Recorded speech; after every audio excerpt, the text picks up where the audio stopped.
بسم الله الرحمن الرحيم. النهاردة هنبتدي نتكلم عن برنامج باور ميل 2017. طبعا الشاشة اللي قدامنا دي الشاشة الابتدائية ويبان فيها المحاور بتاعة المكنة بتاعتنا اللي هي اكس واي وزد.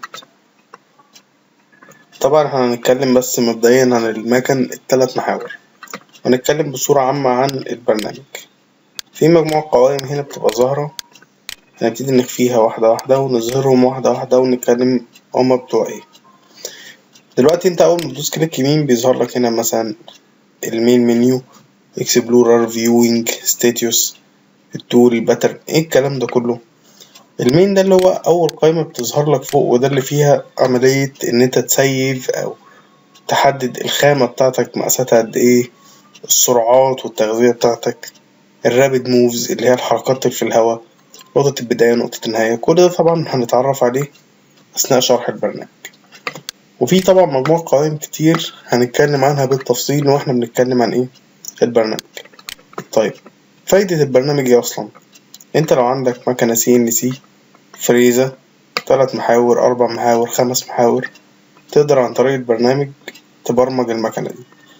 طيب يعني ايه برمجة المكنة؟ يعني انت عندك شكل 3D زي ده، ونخش في قائمة موديل، تقول import موديل، في هنا examples ممكن تخش تشوفها. في عندك هنا مثلا حاجة اسمها الشانل، نخش ونجيبها بحيث ان ده مثال سهل وبسيط ممكن نبتدي ندرسه مع بعض واحدة واحدة. اهو channels، مجرد ما بقول له open هو بينزل لوحده هنا، بس طبعا هو هنا ظاهر لي كواير فريم بمعنى كخطوط. عايز انا اظهره بشكله الحقيقي اللي هو ده عبارة عن موديل. طبعا زي ما انت شايف ازاي تقدر تحقق الشكل كمنتج او بمعنى اصح انت هتشتري الخامة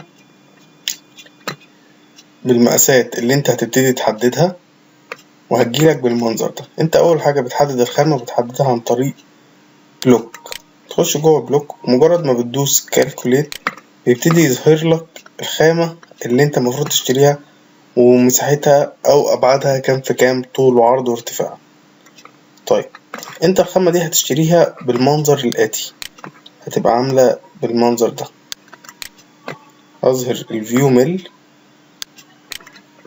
الفيو ميل ديت قائمة بتعمل لك زي عملية سيميوليشن او عرض للي بيحصل حقيقي. اول ما بكتبها بيبتدي يتأكتف معايا كذا اسلوب عرض هنا، ولنفترض هنجيب بالاسلوب ده. ظهر لك ان دي حتة خامة زي اللي هتشتريها بالظبط، المقاسات اللي احنا عرفناها منين؟ من البلوك، اللي هي 24 سنتي في 24 سنتي في 25 سنتي.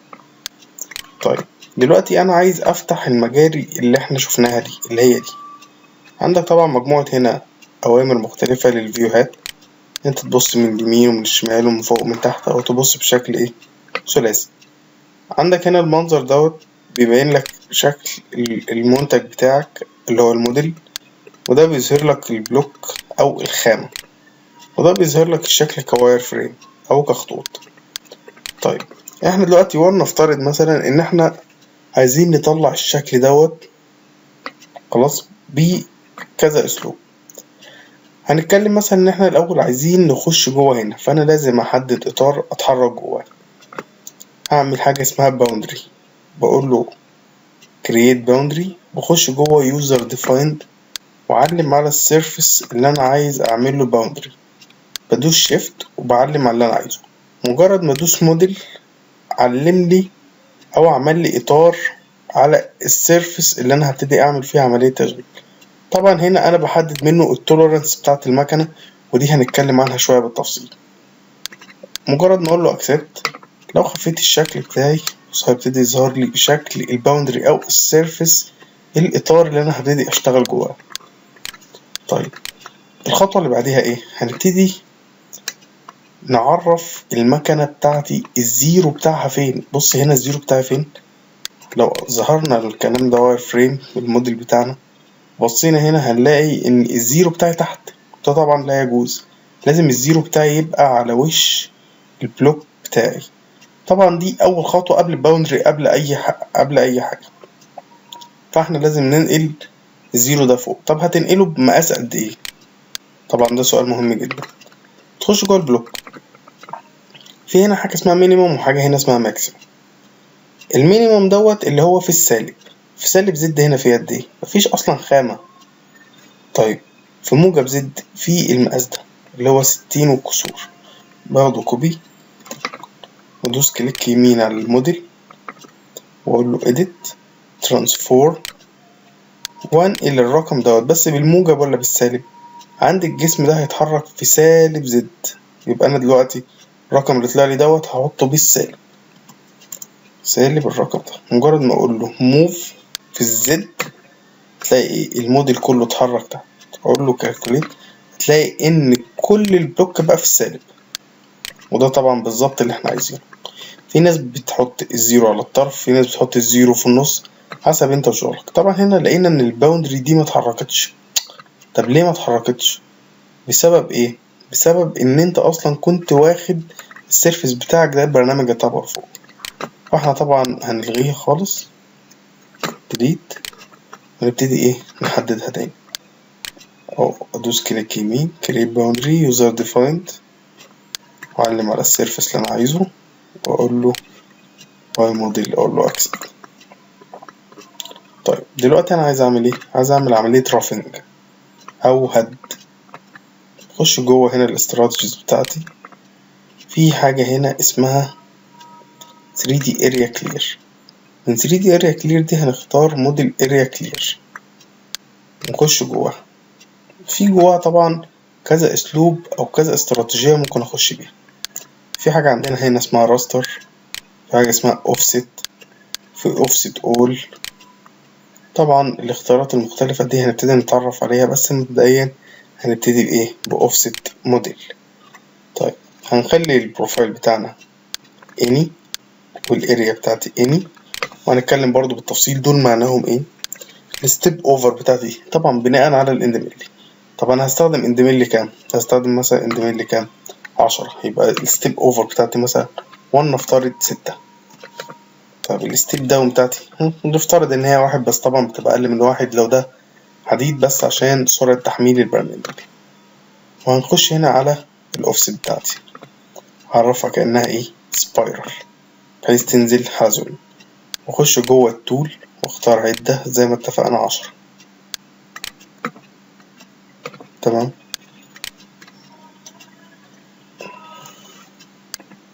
والطول بتاعها برضو مش هيفرق معانا، طبعا رقم العدة بيفرق معانا جدا لو انت عندك طول مجازين. خلاص، وتكتب هنا اسم العدة E10. يعتبر انا خلصت كده مبدئيا التعريفات اللي تهم عملية التشغيل. طيب السيكنس ده اللي انا هسيبه للتنعيم، ونفترض هسيب 1/10. تمام.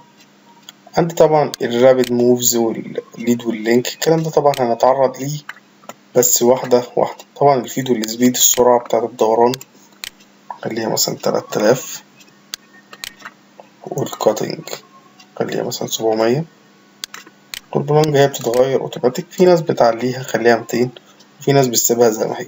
واقول له كالكوليت. بص عندك ايه بقى اللي هيحصل؟ هيبتدي ينتج خطوط المكنة تمشي عليها. طبعا هو بيقعد يحمل هنا. طبعا احنا لو كنا قللنا اصلا الستيب داون كان طبعا خد وقت في التحميل اكتر من كده بكتير.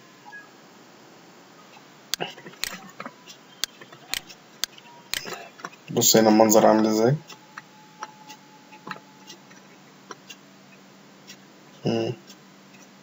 واحنا قلنا له keep inside ولا قلنا له ايه؟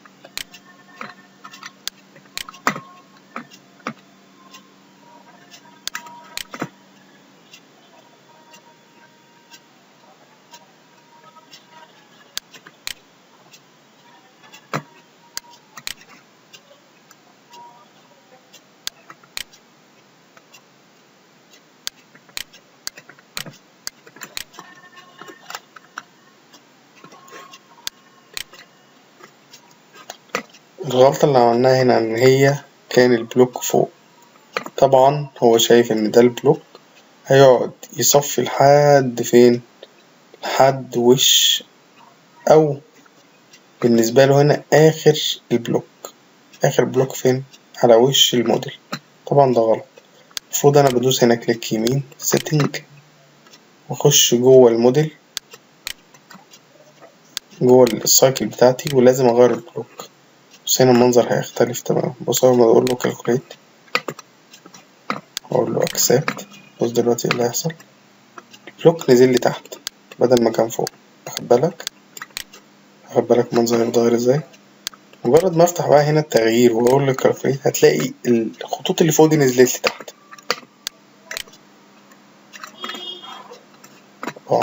بص البلوك رجع فوق تاني.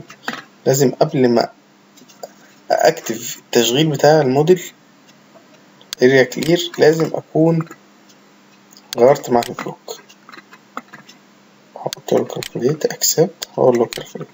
في الحالة دي فعلا هيبتدي من تحت. الغلطة اللي كانت معمولة ان البلوك كان فوق مش تحت. لما حركنا الموديل بتاعنا لتحت نسينا نحرك الجزء بتاع البلوك. طبعا احنا كده ايه، عملنا عملية رافنج. هيظهر لك طبعا الخطوط الخضرا ديت اللي هي الحركة بالتغذية اللي احنا حاطينها. طب التغذية دي قد ايه؟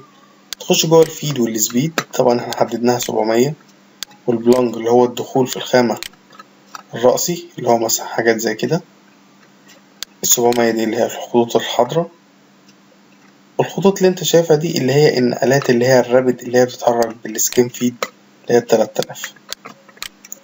طبعا احنا بنتكلم بصورة عامة جدا، هيبقى في تفاصيل كتير جدا هنتكلم عنها في الفيديوهات بتاعتنا اللي جاية،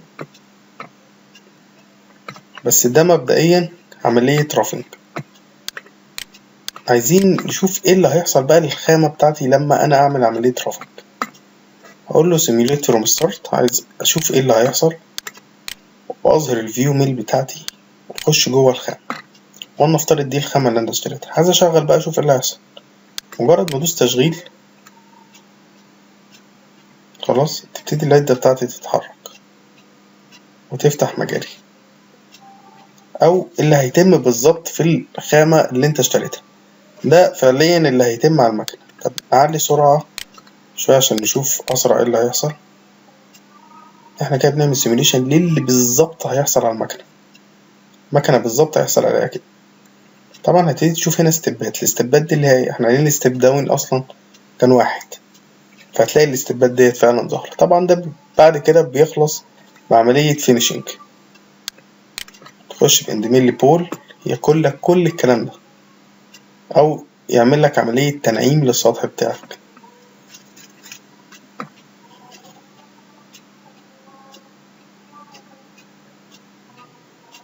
بص لو تلاحظ هنا في الاخر ما جابش الدوران اللي كان في الشكل. طب ليه ما جابوش؟ عشان اصلا احنا مختارين اندميل عدل مش بول نوز. طيب ازاي المشكلة دي تتحل؟ طبعا انت لما تيجي تخش باندميل بول نوز مش هينفع تخش مباشرة، عشان هيبقى فيه هنا حمل عالي جدا عليه. طيب هتعمل ايه؟ هنبتدي نخش هنا باندميل بول فعلا، بس هنخش ونسيب سيكنس زيادة شوية.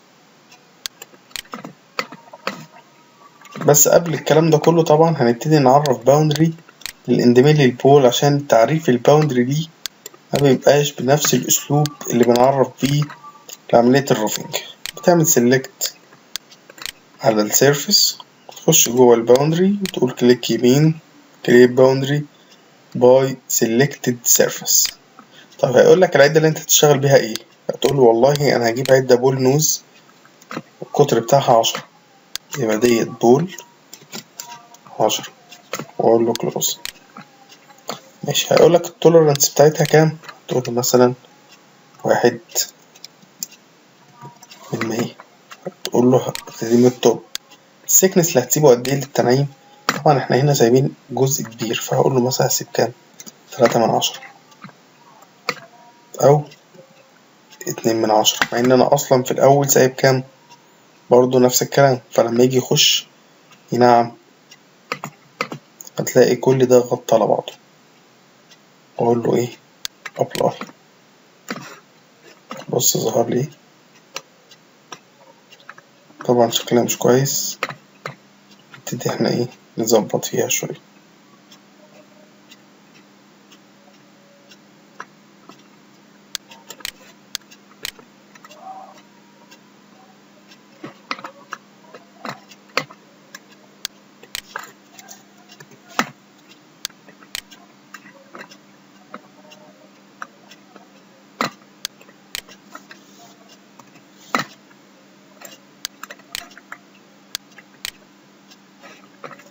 تمام. ده مبدئيا برضو من ضمن الأخطاء اللي بتظهر، بس هنتكلم عنها طبعا برضو بالتفصيل. بس احنا بنطبق بس فكرة وازاي تعمل selected surface boundary عشان تخش اندبندنت بول. طيب ايه الاستفادة من دوت؟ عشان خاطر الحتة زي ديت شارب ايدج مينفعش اندبندنت بول يطلع حد عندها. ده مبدئيا كفكرة عامة. طيب هنبتدي نخش في الاندبندنت بول. تمام. تخش مثلا في برامج الفينش، وهنختار مثلا في ناس بتستخدم كونستانت زد، بس طبعا في موضوع في الكيرفات هيبقى مستحيل. في ناس بتستخدم اوبتمايز كونستانت زد بيبقى جميل برضو مع الكيرفات ديت. وفي عندك 3D اوفست ده برضو بيبقى ممتاز. فاحنا ولنفترض هنستخدم اوبتمايز كونستانت زد. في برضو سايكل جميلة اوي اللي هي راستر فينش، دي بتبقى برضو ممتازة بالنسبة للكيرفات. بس هنبتدي مبدئيا باوبتمايز كونستانت زد واقول له اوكي. طبعا هبتدي اعرف العدة بتاعتي اللي هي البول. خلاص هعرف الباوندري اللي هي الليميتس بتاعتي فين. الباوندري هو طبعا حددها لوحده اللي هي رقم 3. خش على الاوبتمايز كونستانت زد اقول له سبايرال. التوليرانس بتاعتي لازم تكون نفس التوليرانس بتاعت الباوندري بتاعتي اللي هي 1/10. طبعا 1/10 دي بنخليها 1/100، بس هنتكلم ليه بعدين. الستيب اوفر بتاعتي يعني هنخليها 1 مبدئيا لحد بس ما نخلص البرنامج، وهنتكلم بأسلوب أدق شوية ازاي تختار الستيب اوفر. واقول له كالكوليت.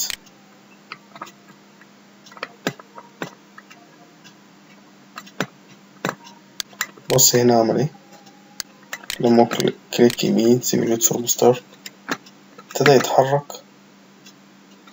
لو تلاحظ بدأ منين، بس لو هرجع كده شوية لو تلاحظ بدأ من أول الباوندري. لو جيت تبص من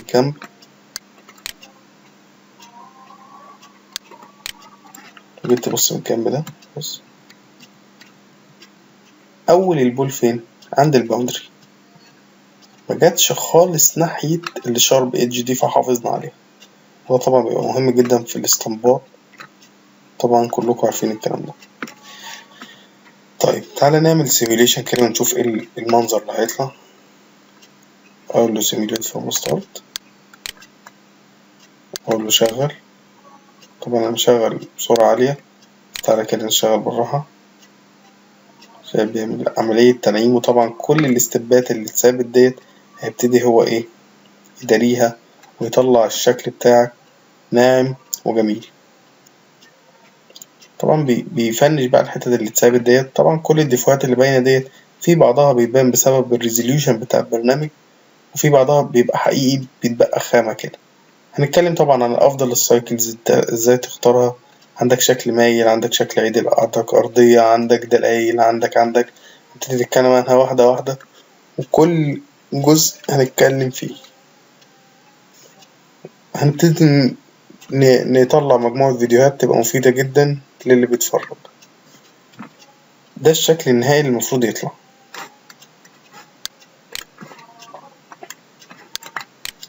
دي كده كانت مقدمة سريعة لبرنامج الباور ميل، وإن هو يقدر يبتدي يحرك لك العدة في المكنة بالأسلوب اللي أنت عايزه، بجانب إن أنت تطلع مجموعة أكواد تديها للمكنة. مش مجرد شغل على البرنامج بس، لأ، هنبتدي نخش إن أنت تطلع كود للمكنة تقدر تفهمه وتشغل بيه اللي أنت عملته ده بالظبط.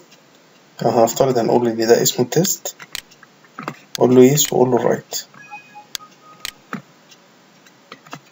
مجرد ما هو ما يقعد يحمل التول باص اللي طلعت ديت، مجرد ما هيخلص يبقى انت كده بقيت قادر معاك مجموعة جي كود قوية جدا تقدر تحرك بيها المكنة زي ما انت ما كنت محركها في البرنامج. مش بس بتعمل سيميوليشن على البرنامج، لأ، هتبتدي تنقل كل الحركات اللي انت عملتها للمكنة وتطلع بيها المنتج اللي انت عايزه. يبقى المراحل اللي احنا مرينا بيها ان انت رسمت المنتج، دخلت على الباور ميل عملت له عملية برمجة، تاخد الأكواد دي بقى تبتدي تنقلها على المكنة والمكنة تنفذ اللي انت عملته ده. طبعا هنا بيقول لي خلاص ان هو خلص. بخرج على الديسكتوب، اخش جوه برنامج التست ده. انا عندي هنا برنامج اسمه السيميكو. البرنامج دوت بيعمل سيميوليشن. مجرد ما اخش كده بيظهر لي الاكواد هنا في الجنب، ومجرد ما اقول له تشغيل يبتدي يحرك لي الاكواد مع العدة بالسرعة اللي انا عايزها. ادي الاكواد بتتحرك معايا هنا، وعندي ده الاندميل بتاعي يبتدي يتحرك يكون لي التول باص ويكون لي الشكل اللي انا عايزه. ده بالظبط اللي هيحصل على المكنة بتاعتك. طبعا هنا انها البرنامج وقال لك M30. وده كان اول فيديو لينا في تعريف الباور ميل. بإذن الله هيبقى في فيديوهات تانية كتير. أتمنى أكون أفدتكم. شكرا.